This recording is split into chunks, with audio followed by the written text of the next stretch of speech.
Hello everyone, welcome back to my channel. আজকে আমরা যে লেটার্সগুলো শিখেছিলাম সেগুলির সাউন্ড শিখব। তাহলে দেখো এখানে সবাই, look and say the sound of the letters. তাহলে এখানে এ থেকে এফ পর্যন্ত পিকচারের সাথে নেম দেওয়া আছে, আর সেগুলো আমরা কিভাবে স্পেলিং করব আর কিভাবে উচ্চারণ করব সেটা আমরা আজকে শিখব।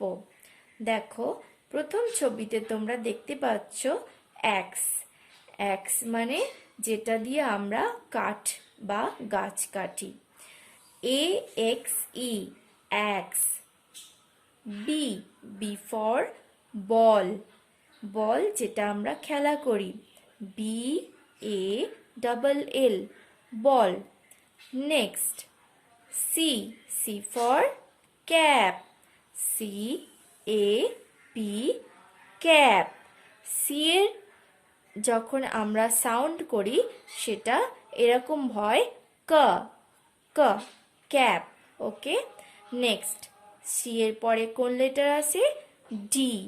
D for dog. D O G, dog. Okay, next দেখো E. E for elephant. E L E L E P H A N T, ফেন্ট, elephant. Next, F. F for fox. And the spelling is F-O-X, fox. Fox. Okay? তাহলে আজকে আমরা কিছু ওয়ার্ডের spelling শিখলাম এবং লেটারগুলোর sound শিখলাম।